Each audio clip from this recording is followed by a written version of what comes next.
Welcome to another episode of the Playful Lens. In this episode, we speak to Dr. Clara Fiorentini, and she speaks to us about the race to read, the pressure we feel as educators, and the value and the importance of slowing down in our classrooms. We are so delighted to welcome Dr. Clara Fiorentini to the podcast. Clara, you are so welcome to the Playful Lens. Thank you, Gillian. Thank you, Helena. Delighted to be here. Oh, we're thrilled to have you. So, would you like to introduce yourself for any of our listeners that don't know you? Sure. So I am a primary school teacher who now works in initial teacher education. So I taught for 11 years in South County Dublin, and I now work full time, for the past 7 years actually, in Marino Institute of Education. And there I lecture in English methods. That English and literacy, I suppose, is my core area, but I also work across early childhood education as well. So I'm really lucky that I get to work with our student teachers, but I also get to work with our student early childhood educators as well. So, Clara, can I just ask you, what drew you to literacy? I think the great thing about doing a BEd back in the early noughties was that you got to do an academic subject back then along with your degree. And I always was obsessed with literature, with English. I wasn't sure if I actually wanted to do primary teaching. I had that niggle that I did want to teach, but I also really wanted to study literature. So I got to do the best of both. And then I suppose I ended up teaching in a JESH school, and literacy was obviously a huge focus, and a lot of my teaching focused on helping very young children in a lot of difficult backgrounds to become literate, helping them get on the path to reading and writing, but also develop their language. And it took a little bit of time because I started off at the senior end of school and then jumped down to junior infants, which was a huge jump. And there were tears. I was not sure if that's what I wanted at all, but it completely changed the direction of my career. I don't think I would be in initial teacher education now had I not gone to infants. I suppose my day revolved around literacy. It revolved around reading, picture books, play. I suppose it's I live and breathe it in teacher education and back in the classroom as well. Yeah, so play and reading, it's fair to say you'd have a lot of expertise in that area at this stage. And I remember I did your summer course a few years ago, Clara, Firm Foundations, and I thought it was brilliant. And I had such a eureka moment when you spoke about the race to read. And that was one of the reasons that we wanted to talk to you tonight, because I know as an infant teacher, I felt this immense pressure to start phonics. Before phonological awareness was even a thing, when I started teaching, we were day one letters, day two, and we were blending straight away. And then phonological awareness and all the science of reading came about, and it was like, okay, we need to slow this down. And I wonder sometimes, are we still racing to read in junior infants? Would you talk to us a little bit about that? Absolutely. And the short answer is yes. I think we are still racing to read. I think it's quite evident. While I do think in a lot of contexts we are getting better at slowing down phonological awareness. I never heard about phonological awareness when I was training to become a teacher, and really it wasn't until I ended up in the infant classroom myself that I learned about phonological awareness because I went and did every summer course I could get my hands on and that I could sign up to the summer that I was moving to infants. And all I heard about was phonics. And I remember being handed a Jolly Phonics manual and being told, this is all you need.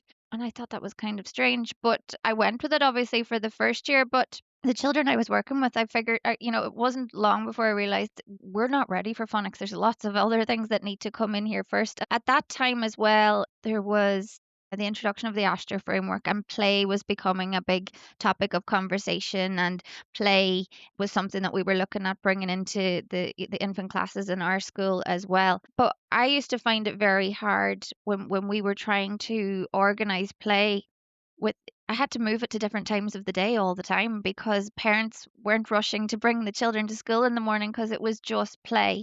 And when we weren't starting, I had a really wonderful principal who supported the changes that we were making in the infant classroom and slowing down the phonics until, October and then pushing it out to November. But I was getting pushback from parents asking, where's the letters? Why aren't they writing yet? Why aren't they reading yet? And sometimes I think that's one of the biggest things that we have to push back on and resist a little bit, but also, I suppose, support the parents and bring them along as well and help them understand that this isn't what early literacy looks like. Early literacy in primary school, in those first weeks and months, and possibly even the first year of school, is about language. It's about equipping the children with the language to navigate all the more complex constrained skills that come further down the line. We're really good at measuring reading and writing. It's much harder to measure oral language and even, prove. Sometimes we feel like we have to prove that there's work, and the work is, the proof of the work is the worksheets, the workbooks, the letters, the tracing, being able to tick things and correct things. It's much harder to do that with language, even though the language is really what the children need. That's what we need to focus on. But it's hard to do that, but I suppose it's about having a collective voice on those things as well. And it has to be a whole school appreciation and a whole school buy-on on that too, because I think that's one of the challenges as well at primary level, is that we move classes so much as well, and we can get good systems going in junior infants, and then you might be moved up to first or second or sixth, um, and it's hard to then keep those systems going. Yeah, and that makes sense. I can see why the whole school approach is important, because if I was a junior infant teacher, I would be really conscious of the senior infant teacher that I'm handing over to, and a senior infant teacher saying they haven't done phonics. They haven't done any letters yet. Whereas if you have a whole school approach and everyone's on the same page, we're slowing down and we're going to let the children really enjoy oral language and learn vocabulary and enjoy it. Because when I was racing to read these amazing picture books that we had, and I was rushing through them, I couldn't give them the time that they deserved, because to teach phonics to junior infants, it takes time. And I often wonder, what are we taking time from to give it to phonics? And Clara, just on that as well, what would you say then to a school where the whole school approach is not to slow it down? So that you have to do this in junior infants, so that they can do this in senior infants, so that they can do, and that whole school approach is really important either way. So where a school is not slowing down and is really pushing that reading and that tangible outcome, like, what would your advice be? How do we start to slow it down? Sometimes one of the best things that you can do is actually look at the top of the school and look at where we are aiming for in terms of what we want the children to achieve before they leave school. So if we look at sixth class, then we can pair it back and look at fifth, fourth, third, second. And as we start to go back, we can start to see all the things that underpin all of that.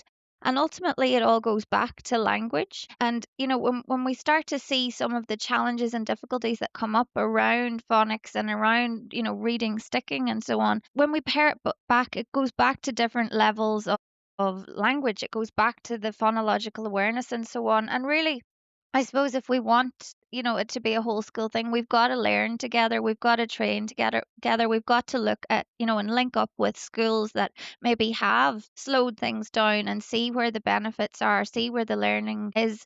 The great thing is in Ireland at the minute as well, and I suppose it's one of those perks of the pandemic period, is that we have such an accessible amount of CPD now for schools. Sometimes there can be too much, sometimes there can be mixed messaging, absolutely. But there's a lot out there now, and I think especially in that early literacy space, there's so much there for schools, and it is important that we tap into it. And if we look at, all the contemporary research, it is telling us to slow down. And, our curriculum and our early childhood framework is expecting that continuation of practice.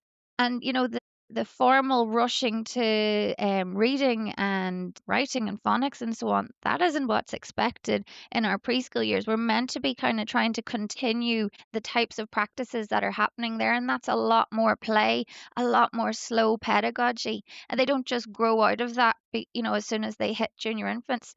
The settling in period goes on for much longer than just the first few days, and you really, you know, the biggest support that we can provide in terms of settling in is that immersion in language. And it's not just a matter of, being able to say words and having these big vocabulary lists for isolated topics. It's being able to engage in dialogue, and all those types of things are very hard to do if we are, putting too much of our focus on phonics. And that Phonics, don't get me wrong, is hugely important. I have a phonics program. I love phonics, and I know it's a hugely important component of becoming literate and being able to read. But it was never ever meant to be taught and clog up our timetable, which unfortunately it still does in a lot of contexts. And because we have so many different programs floating around as well, sometimes there's too many things happening at once. We don't need we don't need multiple programs. You need one and use it well. And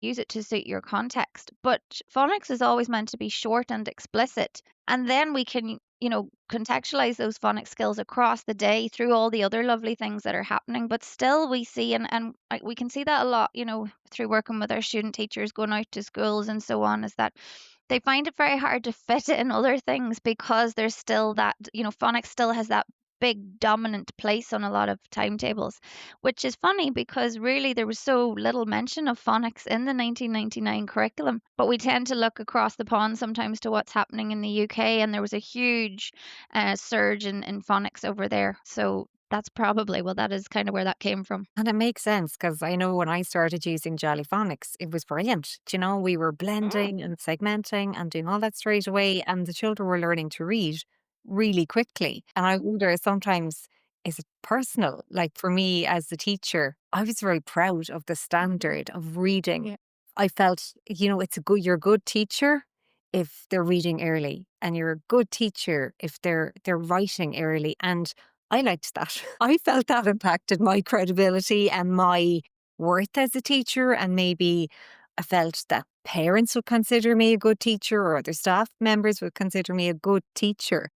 And it's so interesting listening to you talk there, because you're saying, well, actually, that's not what the curriculum is asking us to do. That's not what the evidence is telling us is best practice. So where is it coming from? I suppose it's that idea of like you're getting pockets of information from here and there, word of mouth. We look at what other schools are doing, but maybe not necessarily reflecting critically on what, whether it's exactly what the children need, whether it's what I'm supposed to be doing in terms of what the curriculum is asking of me as a teacher as well. And whether it's actually what evidence is pointing to too. And sometimes we can there's a huge influx of programs from all different parts of the world, and it's not to say that any of these programs aren't good. Jolly Phonics is a great program, but any program can be a great program in the hands of a knowledgeable teacher. But what we have to really keep in mind sometimes is that we don't have the same allocation of time for literacy, for our curricular instruction, that other countries do. Like a lot of the phonics programs that come in from the States, for example, they're being taught in a huge literacy block of time, like up to an hour and a half, if not more, a day, whereas we don't have that.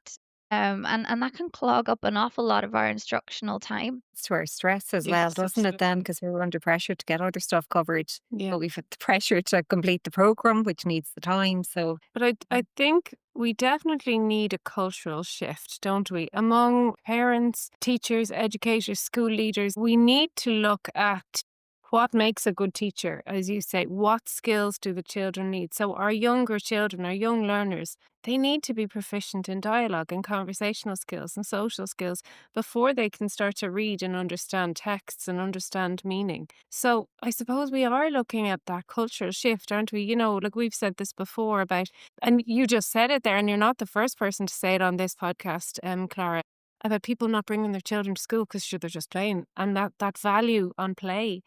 So we do need this cultural shift to value play, to value the non-physical results, to value the process over the product, and to value that maybe they're not reading by the end of junior infant. yeah. In ideal world, in best practice, when would you advise people to start teaching phonics and to start reading with young learners? It's always going to be context specific, and every class is going to be different on a year to year basis, depending on the experiences that they've had, maybe the preschools that they've attended, the homes that they come from. But there is no rush. There is nowhere that doesn't tell us anywhere that we should be starting phonics in the month of September, and I would really resist that. And I would, in fact, if you can at least hold back until the Halloween break, that's 2 whole months of amazing language potential, language experience, and just time for the children to develop so many of those foundational skills that the the likes of phonics and so on will rest on.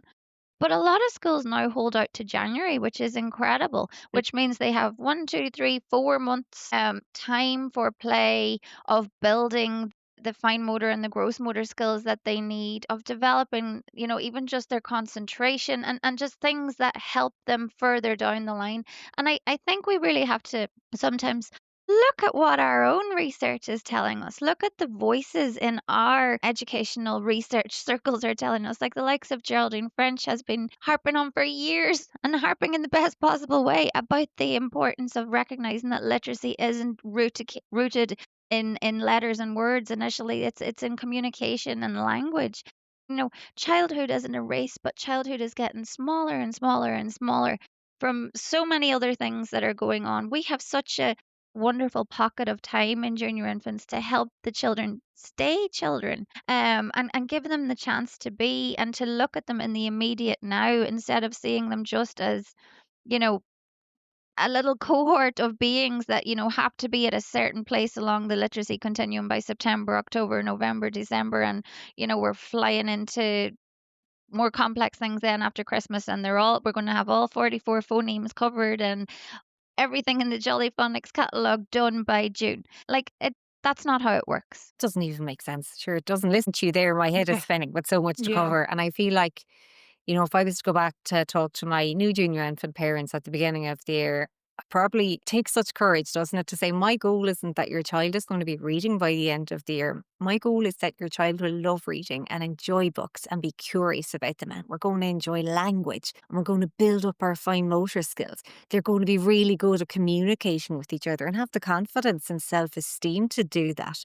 They're going to have a voice in the classroom and know that they belong, and it's really important. I feel like I can't imagine a parent saying, I don't want that for my child, actually. Can you just focus on the phonics, because I really want them to be reading by the time they're 5 or 6. I know it's hard. It's hard for parents, and I can relate to a little bit as well. I have a son who attends a Gael school, and it's a completely different experience for me in terms of, English happened much further down the line. And you do have to push back against your own parental instincts sometimes, in terms of, oh, I wonder, should I come in with some readers or things like that. But you don't need to. And I think it's about keeping the communication channels open. And I know that's not always easy in all contexts, but it's about, keeping parents informed. We've so many different ways of communicating with them now. And it's showing that there are lots of different steps on the journey to becoming a reader as well. We're not just playing, or I haven't just been singing nursery rhymes with your children all day. We've been building onset and rhyme skills, or we've been learning how to identify and discriminate between rhyming words. We've been isolating phonemes. We've been all of those things take time. They take intentional practice from us as teachers. And if we're doing them well, we need time for the children to experience all of that too. And I suppose the idea of even slowing down the rush to handwriting as well, and working on all that lovely sensory motor work, it's important that we explain to parents and share with parents that that is handwriting, that, their core stability, and all of those really important things that Dr. Sinead Macaulay Lamb talks about, that that that is handwriting, and that's the foundation for handwriting. And, educating them on how they build the grips, and so on, and just showing them that it's not something to panic about just because maybe these things aren't mastered by October of junior infants. Yeah. Yeah. I remember having a parent when I was teaching senior infants about 10 years ago. And I just mentioned colouring, and they said, oh no, there's no point, don't worry about the colouring. And I said, no, I am worried about the colouring, because the colouring is the basis for writing. It's mark making, it's pencil grip, it's the motor skills. And when I explained all of that, you could see the parent went, oh yeah. I said, if a child can't grasp a crayon when they're a toddler, they don't move on to the pincer grip, and they don't move on, and the fine motor skills and the control and everything. And you could see the parent kind of going, oh, that makes sense, actually, yeah. And then they went along when I explained the reasons of it. So there is kind of a level that, we do need to explain this to parents as well as educators, because if we all see the value in it, we can all work together as a team, which is what we are. We're all there to help the children, and we're all there to bring them along on the journey. So I think we really do need to be explaining that to parents as well, the value in all of these things before we start reading and writing. Yeah, and I think that word value is just something even important for ourselves as teachers to reflect on sometimes, and looking at the things that we're asking the children to do and considering what's the value in this. When we're learning to write, for example, do we need to trace a whole big page of letter B, or is a strip of letter B's enough and then loads of blank space for the children to actually try it themselves? So then I can really see, can they actually write this, or do we need more work on this? Reflecting on the value of everything we do is important, because sometimes we can get caught up, and I can remember it myself. We have huge class sizes as well, and that's another thing to consider. Like, there's so many things that we as teachers in Ireland have to contend with that maybe teachers in other contexts don't. But the value of what we're doing and how we're using those valuable pockets of time that we have as well. A lot of material designed for literacy in the early years in primary, for example, is really focused around keeping the children busy, keeping them quiet, helping you manage a very busy classroom, which isn't always to the benefit of the child. It's really true. I really agree with that. And as we go up the school, so our middle classes, our senior classes, what would you advise is the best practice in those classes? So obviously there is, the phonemic awareness has to continue, and the morphology and the etymology of all the words. But how do we bring all of that together to create successful literate learners? Yeah, it's hard. There's so much to do in a very short space of time, but I think trying to connect the learning as much as possible. I'm a big believer in your thematic approaches and those kind of units of learning over a block of time, so that the children are seeing the language across multiple curricular areas. And I think the new, the primary curriculum framework, or the revised primary curriculum, that really facilitates that. I think the last, version of the curriculum, the 1999 curriculum, definitely did that as well. But I think it's even more kind of explicit for us now that we should be teaching in those types of ways. And that's the way that learning makes sense. I always describe it for our student teachers as the idea of channel surfing. If we're constantly jumping to different things across the day, it's very hard for the children to connect with it, and to see things making sense. It's like when you sit beside somebody who has the remote or the zapper and they keep changing the channel every couple of seconds. A short bit of your interest goes into it, and then you have to go on and concentrate on something else. And that's what it's like for children when we're constantly jumping from subject to subject to subject. Whether it's more of the integrated learning, and that's, I suppose, where we can have those integrated play experiences as well, where the play is not or networked with your curricular goals and vice versa. I mean, that's just, to me, that just is absolute solid advice. And that's the way I believe as well, that's the way I believe teaching and learning should be. It real to the children's lives as well around them, like looking at what's going on in the local community and seeing how that can tie into what's going on in the classroom. Like, I know recently I was involved in a symposium with some of my colleagues, Dr. Jen O'Sullivan, Trassa Bow, and Deirdre O'Toole, and we took a similar unit of houses and homes, and work through the different levels. And I just remember one of the things that Trassa based all of hers on was flooding in County Cork a couple of years ago. But the learning from that isolated incident alone, like it spanned everything across the curriculum, and the literacy learning alone was huge. Our education system, I feel like it's in a spin. The burnout rate of teachers would suggest that we're in a spin. It feels like there aren't enough hours in the day with so much to do. What you've said there, it makes such sense. And it's kind of, I feel like, oh yeah, I'd love teaching them about the local community. How interesting for everyone. We're all invested in this. So, and we're like saying we're slowing down. Let's do thematic approach. Let's stop the channel surfing from boom, boom, boom, boom, this. Let's slow down and actually give children time. Learning takes time. Where is it all going wrong? Where are the wheels coming off the wagon at the moment? Because I do feel like they are.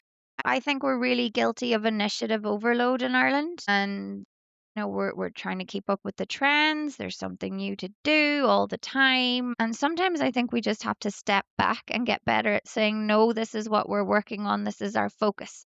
And I do really like that school's self-evaluation approach, where we work collectively and look at what our school actually needs, and take a focus for a period of time and work on that, and just take it. I think it's okay every so often to say, no, we're not going to do this flag this year, and we're not going to do every World Book Day event, or could be doing an event every day of the week. And again, what's the value? Who is it serving?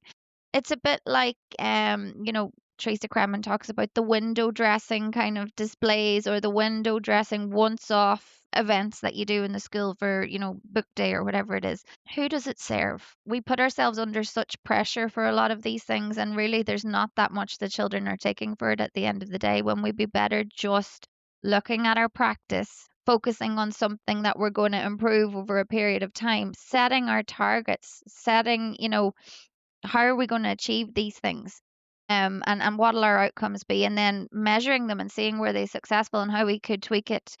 I think those types of little action plans are important, but forget about what people down the road are doing. Look at what your school needs in that moment. And the initiative issue, I think, is a huge one, and it really is leading to teacher burnout. So we have to be really mindful of that, and kind of recognize sometimes when we are hitting that burnout point. It can be hard as well when you have multiple classes of the same level across schools as well, where sometimes there's that kind of keeping up with the Joneses. So I think it is important that we have open dialogue around what's achievable. Yes, you can do your thing if you want, but we don't all have to do it.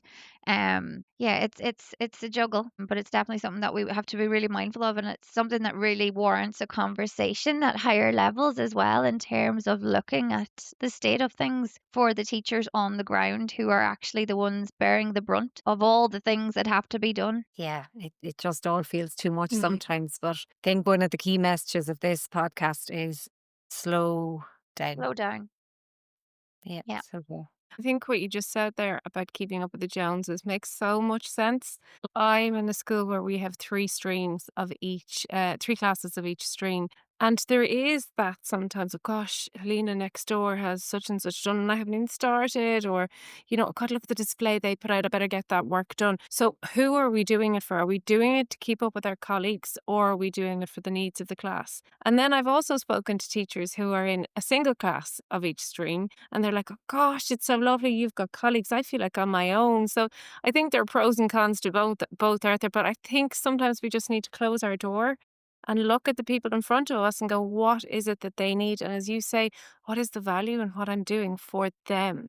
Not for me, not for the display outside, not for those event days, as you say. What do we need? What do they need? And how do we get there? Yeah, absolutely. And taking stock every so often as well, and looking at what's working well, looking at the things that are, the children are enjoying the most, looking at maybe where the learning is most flat in the day, and considering, what that's about as well. Yeah. It's about being mindful of your practice, because we can all get kind of caught in the rat race, but also kind of in the monotony of getting through every day, and ticking all the things on the list that need to be done. So it is important to reflect on our practice. I think that gets easier with experience, as a more experienced teacher. Yeah, there is sometimes, and we've mentioned this, the value of the process rather than the product. And sometimes we can feel, gosh, have I taught these children anything? But when you come to certain points of the year, you go, gosh, look at how far we have come. And look at what we've done, and look at how much their conversational skills have improved, their, conflict resolution skills, their social skills. Look at how much they've improved. So when you get to certain parts of the year and you look back, you go, oh, yeah, we have done a lot. So I think we all have to Yeah. go a little bit easier on ourselves too, don't we? We do. And I think that's another thing in terms of slowing things down. Is one of the easiest things to do is to stop panicking about the walls. Yeah. Because unless you're using them all the time, the children don't see them. They're not noticing them at all. So that kind of learning journey approach to your wall displays is much more effective. You're documenting the learning with the children there. And again, it's not about it being picture perfect. Who are the displays for at the end of the day? It's much nicer to see, how our number journey is growing, or how our literacy journey is growing, or all our lovely play experiences, and using the walls that way. They'll soon fill very quickly, but it's more of a growing space, and there's your evidence. Yeah. If anybody comes in and says, why are your workbooks empty? Well, have a look up here and see how much has been going on this week or this month. Yeah. And it's so funny, just on that, I remember years ago, like I was doing the work's being covered, but the things weren't on the wall. So, because as you say, the children aren't using them, and we had been covering the work without it. And I remember there was a meeting of other staff in the school, in my room that afternoon, and I was frantically putting up stuff. And I was like, who are they going up for? They're going up so that I look like a good teacher, so that everybody else goes, Gillian has that up now. That's Lovely great, isn't woman. it? It wasn't for the Lovely teacher. It wasn't for the displays. children. It was for the teachers No, coming I in that know. afternoon. I know. And I suppose it's about slowing down and yeah, like flipping our thinking a little bit and challenging, just the things that we've been doing forever. It's like one of the things I always talk about on the summer course as well is where's your alphabet? Do you know, is it up around the roof because there's that lovely bit of space between the ceiling and the notice boards, or is it somewhere where the little ones are actually looking and seeing all the time? It mightn't look wonderfully aesthetic down low under your whiteboard or wherever it is, but it's more useful there. Yeah. Yeah. I like what you just said there about having your kind of working on your play space on the wall. I think I'm going to start that. I'm going to put up, because I take pictures of their play all the time, for my assessment, for evidence of learning and everything. But I'm going to start printing them and putting them up as well. And then they can see their journey too. Start doing Yeah, that. and it's another talking point, and you'll see the little ones over, observing pictures of themselves or their friends or being like, oh, do you remember that? And it's a lovely reference point for somebody who comes into the room as well, or what was going on here and so on, as opposed to the sheep. And you can label them. We used to write sentences on a flashcard. Clara built a tower. What kind of tower was it? Oh, Clara built a Yeah, tall tower. And like, Yeah. that's so meaningful. And everyone will remember that because Clara made that. Yeah. And the classroom looks so lovely Yeah. when their work and their unique work that they created, not that I set exactly. for them. And you'll see like their examples of their, emergent spelling and how those things are, developing over time as well if we put them up because a lot of that lovely work goes into folders and copybooks and never really see the light of day again. Yeah. And as you say as well, then it's evidence of learning. If your copybooks, your workbooks are empty, that it's that evidence of learning that you can say, well, this is what I was teaching and there's the evidence, and talk to the children about it and ask them what's in those pictures, and they'll very soon tell you, won't they? They'll quickly tell you. Yeah. Absolutely. So funny. We've this constant need to prove ourselves. Yeah. Yeah. I think there is a lot of self pressure to them. Yeah. There We do. is. There is.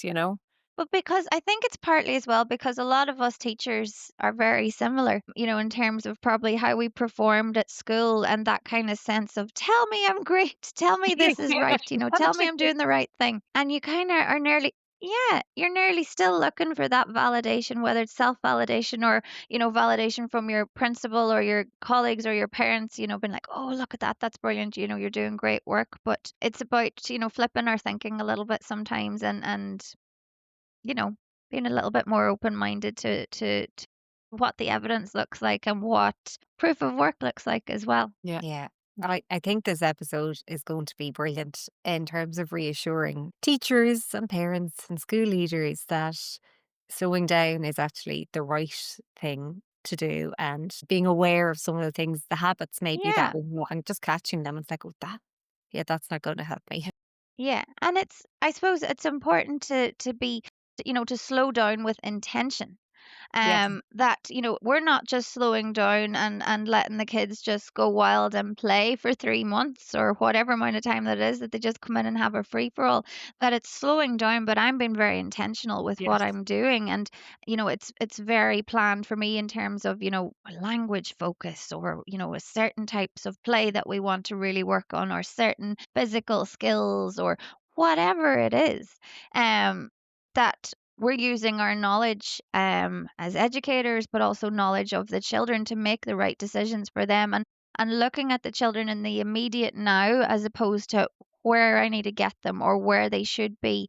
What skills in the immediate now can we work on that'll support them for further down the road and create those solid foundations for the phonics and so on. And when we do start to approach our phonics, make sure that that's really, it's short, explicit instruction. Again, really intentional and well planned. But then where can I apply those phonics skills? So it's not just, not that we're creating another generation of children who can make the right sounds when they see certain letters and words, but actually do things with them. And, that the phonics is about learning to read from the get go and applying those skills to authentic reading and writing experiences. Sometimes phonics can be disconnected or completely detached from reading. It's about, focusing on the sounds and so on, but it should be about building those words from the get go. From when we have A and T, we've got at. So it's about making those grow. Yeah. That's really good advice. Really good advice. I'm going to put you on the spot and I'll ask you a question. can you tell us what is your favourite picture book? And I follow you on social media, Clara, and I know you have such a grow for picture books. That's a very unfair question. It is a very Gillian. unfair question. Like, But if it's you your had to favourite pick time. one, what would you put your hand to now? But that is so hard. No, It's it's like such an Sophie's unfair Choice. question. Probably today, I would say What We'll Build by Oliver Jeffers, because I think it's just one that as teachers, if we think about it a little bit more deeply, it's just wonderful in terms of all the things that we will build. But since I've become a mother, I read it in a totally different way as well. I love it. And it's one of those ones I think that you can read with any age and stage, which any good picture book you should be able to read with any age and stage. And it's one I pull out and use, with adults when we're doing face-to-face courses and things as well. So yeah, I do love that one, but I also feel terribly guilty because there's about 6 others that I could be saying as well. I think that could have taken the top spot. Yeah, my picture book collection has definitely grown an awful lot from following you. And Yes. it's just, a grow of picture books. I Good. think. Yeah, definitely. So I'll never Clara, apologize for that. No, No. they're my heirlooms. That's my children's. Their inheritance Yeah. 10 picture books. So are you ready for your rapid fire questions? I am. Okay. I hope. So question number 1. What was your favorite thing to play with as a child? That is so difficult, but I suppose I was very fortunate that I grew up beside the beach. So my childhood involved digging channels and tunnels and moving. There was a little river and like taking all Dad's tools down to the garden. It was the 90s, so we weren't probably as supervised as my later siblings might have been. But yeah, any type of sand play, sticks, building wigwams, all those types of things. Loved it. Lovely memories. And you're still building and channeling, aren't you? You're digging new paths all the time. If you had a stick to play with, what would it become? It's always going to be a pencil for me. Love drawing in the sand. And what is a playful habit that you have never grown out of? Probably singing at people, singing instructions, or when I'm stressed, I sing things under my breath and whatnot. Or why is nobody listening to me? Those types of things. Yeah, I've never grown out of it. I like that. That's a Great good one. stress It is. reliever, It isn't is. It's good. It is. It's Mhm. good. And who nurtures or nurtured your playfulness? My parents. I am a daughter of 2 teachers, one post-primary and one primary, and my childhood was full of play, but our home is still a really playful place. And even like my children are reaping the benefits of that playfulness now, with my mum and dad as their grandparents. And a postcard came in yesterday from my dad from when they were on their holidays in Italy, and it's complete nonsense about, this little house that they were staying in that has a pointy roof, about, that it belonged to spacemen, and they're way back now so that Nan and Granda could have the house for their holidays. And like my son who's 7 just thought this was hilarious, like, and totally went with it. And like that's all breakfast was this morning, talking about these spacemen from Love Granda's it. postcard. It's So that's the playful lovely, nature, isn't yeah. it? Yeah, it's so lovely. And then the last question is, what is a small joy that you look forward to every day? Again, this is an example of the playfulness in our house. Mornings are pretty chaotic, but the first thing that my son does now when he comes down in the morning is he says, "Hello, Google."